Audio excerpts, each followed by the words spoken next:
copy wireframing. It's one of those things that every professional copywriter I know does, but it kind of never occurs to me to teach people how to do it. And I was working on a website project with one of my writers a couple weeks ago, and I sat down and taught her how to do it, and I thought, and she was like, thank you so much, like I've never seen this before. And I thought, I should teach people how to do this. It's so easy. So let's walk through it, right? I'll show you a bunch of examples. We can actually create a copy wireframe together, and I can talk you through why it's such an important exercise, especially for writing websites. But when you get really good at it, you'll probably start using it for other things, lead magnets, etc. So let's go through that. I'm Joy Yule from Hire a Writer. I'm a content consultant, I'm a copywriter, I'm a content strategist, and I'm happy to be here talking you through copy wireframing. Subscribe to my channel if you want to learn how to go deep with this craft and skill of marketing writing. Okay, so I'm going to show it to you on my computer. We're going to go through a couple of examples, and I think that you're going to get great benefit from it. It is a very important thing to learn how to do, and I don't think you can see me. Hold on. There we go. Okay, so basically, and this is literally it. Copy wireframing is when you take, there are two ways to do it. You take an existing website that you're rewriting, and you pull up a Google Doc, and you use the table feature in a Google Doc to block out all the sections of copy on a website if you're going to rewrite a website. It's also really valuable if you're writing a website from scratch, because when you write a website especially, you're writing really specific blocks of copy, and they're pretty standard. You're not going to be creating a website that has just one long page. Hopefully, you shouldn't. And so because there are such distinct elements and kind of the same elements across all these different websites that we write all the time, most people in our profession do this, right? They create kind of standardized templates, and they're like, this is pretty much what a home page is always going to be. This is pretty much what an about page is always going to be, a contact page, right? We kind of know the basic blocks of all of this. This is also a really, really good way to have a happy, friendly, shiny, good relationship with your web designer, because the web designer can't work well, at least not in my experience, if you give them a whole Google Doc just full of content. As the writer, you know this tagline is here to kind of then lead into this next narrative moment. And then I want to, after this block of intro, give kind of an off-ramp CTA. Like, you're doing all that, I hope. You should be, right? As you're writing a website, you're thinking through the journey, right? Thinking through what is the journey through that web page? How often am I inviting somebody to a point of conversion or to go mid-funnel with a download, right? You're thinking through all of that. The web designer can often not effectively translate if they're just getting text, even if it's well-formatted text, right? You've got all your H2s and H3s, and you've got your, CTAs and the little brackets like we all do. Even still, this is like the next level. It's basically handing a designer something to say, I'm going to put about this many words here, or I'm going to put about that many words here. And then it helps them, and they can even fill it in with lorem ipsum if they haven't gotten, if you haven't finished the copy yet, and get started on the design. So it has the advantage of kind of like enabling that asynchronicity across the disciplines, and then, getting you guys to a point of decision of what the website's going to look like faster. So basically what I would do is I would create a website page, and I would say, here's the H1, here's a catchy tagline, and then here's a form, but sometimes that's a CTA, right? And then you would say, like, all right, here's the H2, here's 75 or so words of copy. And then we're gonna do 4 blocks, right, that have to do with our service types, right? And then we're gonna have a testimonial block that's social proof. And then we're gonna have a deeper dive, right? So this is either gonna be like case study downloads so that we get their email address because they weren't ready to convert up here, right? So we know if they weren't ready to convert at the first CTA, we need to give them a second CTA about 2/3 of the way down, right? We all know this. This is a formula for writing a web page. It's very formulaic, right? Very to the point. But putting it in this format, it kind of forces you to think through, like, did I miss anything? Did I miss any parts of the website that would help somebody have a good journey through this web page, understand everything they need to understand, have kind of the identity and, street cred of this company reinforced consistently, and then make sure that they've had several opportunities to, engage and become more, go further down the funnel. Okay. So that's basically the entire concept of a copy wireframe. And then as you go through every single client, you're not just going to use the exact same one, right? You're going to adapt it largely, hugely, definitely do that. But this will give you some it'll begin to like drill into you, and then also be, kind of what the formula is and what those components are, but it'll also help you educate the client. Like, here's the journey we're taking people on. So often clients can't see what you see because you've done websites, right? You've written dozens or maybe hundreds of websites in your career. You already have made so many decisions based on the kind of experience that you have. It can be really hard to communicate that because it doesn't even occur to you that you need to tell a client like what CTA stands for. Or like why we have 3 buttons on the one page. Why don't we just have one button, right? So it helps you kind of, yes, it helps you with the designer, which is a big bonus for you because you want those people to be happy with you. But it also helps you kind of walk the client through what the experience of somebody visiting this web page is going to be, what we want them to do, what kind of information they need to get to a point of conversion, right? To click contact us or to click onto a download or something like that. So I think that templating it out like this gives you a little bit more of a framework to walk a client through so that they start to understand all of the kind of discretionary decisions that you've made as you laid things out. So I think there's a huge benefit to copy wireframing, and that's the very basics. So I will now tie it, I'm going to do 2 things. I want to tie it to SEO. So if I am starting a website from scratch, the very first thing I'm going to do is SEO research, right? I'm going to do kind of competitive analysis. I'm going to get our keyword lists together. I'm going to get those approved by the client. And then I'm going to go and I'm going to site map the website out based on those keywords. And I'm going to say, and I'll actually show it to you. I'm going to say, here's the, kind of H1s I want on every single page. And here's the H2s I want on every single page. Let's see. Can you tell I'm not very techie? Okay, there we go. And I'll do it something like this. So a lot of times I'll do a copy wireframe where I have kind of the names of each page, right? And then I want to know, are they parent page, child pages, right? From a URL structure, you want to be kind of confident that you've gotten all that correctly. And then sometimes, you need to walk through, like I just said, with the client, like what's the point of each of these? What's the measurable conversion opportunity on each of these pages? What are some of the kind of the notes? And then you go into creating the copy wireframe based on that, right? So I know based on that, I want the navigation to be up here, I want an image to be here, and I'm going to have these 2 big blocks right up front, right? And then I'm going to go into kind of, here's the 4 things that this company does. And then here's who we work for. And then we're going to give an email capture opportunity, okay? Because that's really important. We're going to do some brand messaging here, and we're going to do some interlinks, right, in through to other pages. We're going to do featured resources. We're going to do a call out for events, and then we're going to do a final invitation. So based on a conversation with a client, that's the way that I would have and did write out their website. So it's important if you're not having that level of conversation with a client to start. Because otherwise there can be really unclear expectations of like what the website is supposed to do.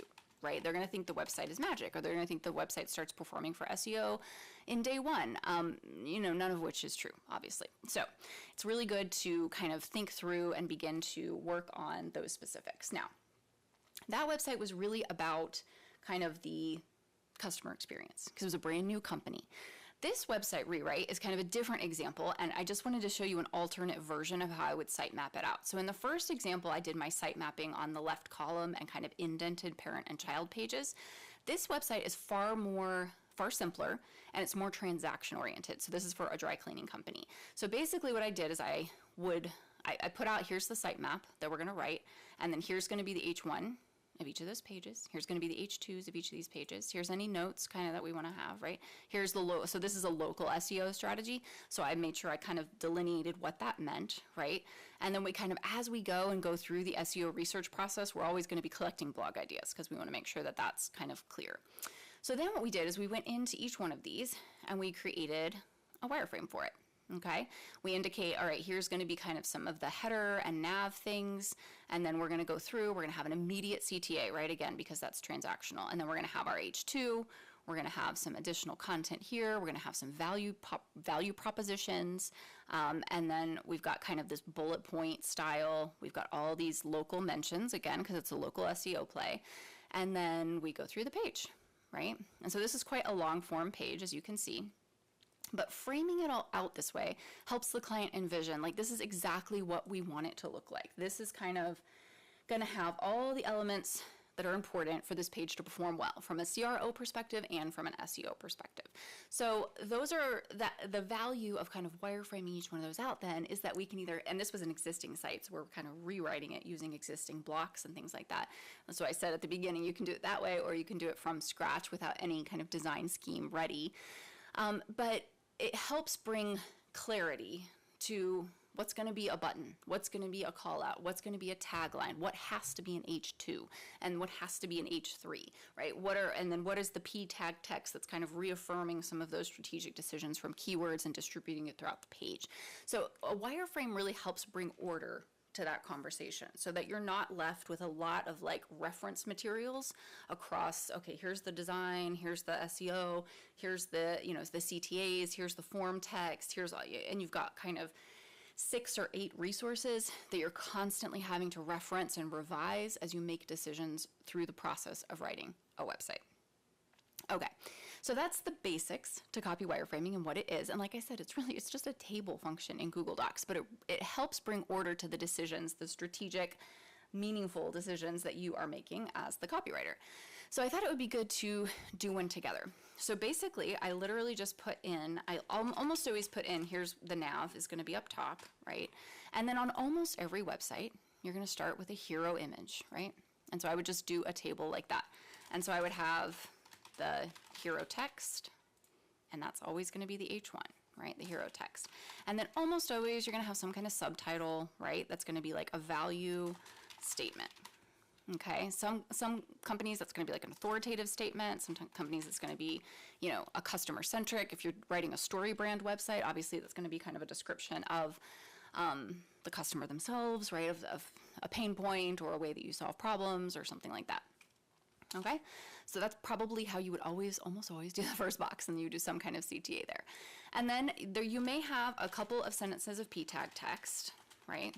2 to 3 sentences that reaffirm authority, connect brand messaging, or position pain points. Again, if you're writing a story brand website, you kind of know the flow of that probably, otherwise that might not make sense to you. And then you're gonna do the table. So you do, I would probably do like 3 statements here, and it would be like value proposition 1, right? Now, if you're doing a story brand, these would probably be pain points, right? Because it's customer centric. So you could do, pain point, value proposition, something like that. And these would be, then you would indicate this is going to be an H2, this is going to be an H2, right? Make sure you stay in order, right? Don't skip a header level, don't go to H3s, something like that, okay? Oops. All right, and then you would have some kind of transitional statement here, some kind of beef, right, that you want to make sure that it's substantial. Everything on a website has to be substantial. You don't want fluff. And then what I'll typically do is I'll do, some kind of nested content. So like if we're doing this, then we might do an image, and we might do like about us, right? Or something like that. And then I would like just position it over so that the client can see, like, I'm gonna want this to be the image on that side and the about us section on this side. This is just like a very, very common convention in most websites. And then you would flip it on the other side. All right, so you've seen that, right? It's image text, image text, image text. And you just kind of go back and forth with that, usually 3 times. All right, so then you about us, about you, like who we serve, right? That would be a pretty typical category to go right there. So if we did about us, about you, who we serve, and then maybe a third, right? And you can just copy the one because you already sized it. Oh, that didn't work. Okay, so maybe a third section there. And then you would probably go into next either a social proof section. So this is like testimonials or logos, right? A logo soup. So like if you were writing this for like a marketing agency or something, this would be where you put like all the logos of their clients. And if you're writing it for another kind of agency, like let's say a professional services company or an e-com or something, then you would put like your testimonial group there.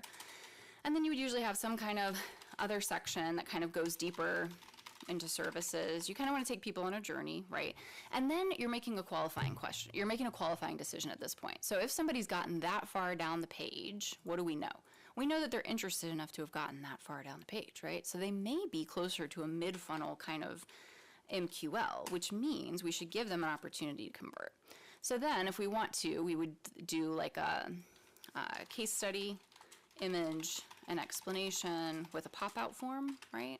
Or something, or just an email capture.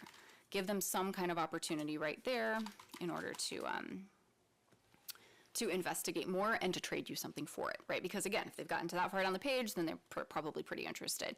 And then you might do another header or two, that's kind of linking out to some resources. So if they don't want to put their email address in, what else can you give them, right? You could give them curated RSS feeds from the blog. So you could do, topical resources that match kind of the content of the page. And you could just have that pull live feed from the blog. And then I would end with like a last ditch invitational. So if they've gotten this far down the page, maybe they found what they wanted, maybe they haven't, maybe they're just vetting you, right? So have some kind of tagline and then have a button, contact us. So obviously having done that in 5 minutes, there's a great deal more that I would need to know about the client in order to adequately set this page up. We didn't put enough CTAs in probably. We should probably have 2 or 3. Well, we have one here and one here and one here. So maybe we do have 3.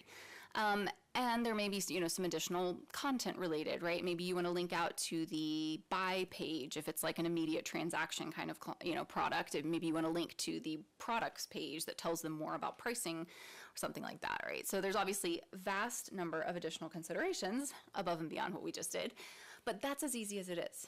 And I will tell you, this will save you hours of time trying to explain your reasoning to a client and trying to work with other professionals. Now, you have to get people to use it. You have to get people to look at it and edit this way and understand kind of the point of it. And it may be worth doing that you create an explanation version that kind of tells the client, all right, kind of exactly what I did. Like, here's the hero text, and then we're gonna do a value statement, and then we wanna do a CTA. Then we're gonna really position you guys here, and then we're gonna do 2 pain points and a value proposition. And it may help for some kinds of clients. Some kind of clients that will like confuse the heck out of them and they'll be very lost. But for some kind of clients, that education is really helpful because it establishes your authority, right? It helps them understand how much thought you've put into it. And then it also helps them understand the point, right? Why are we deciding to use this? Why are we using that keyword here? Why does that H2 sound just like the H1?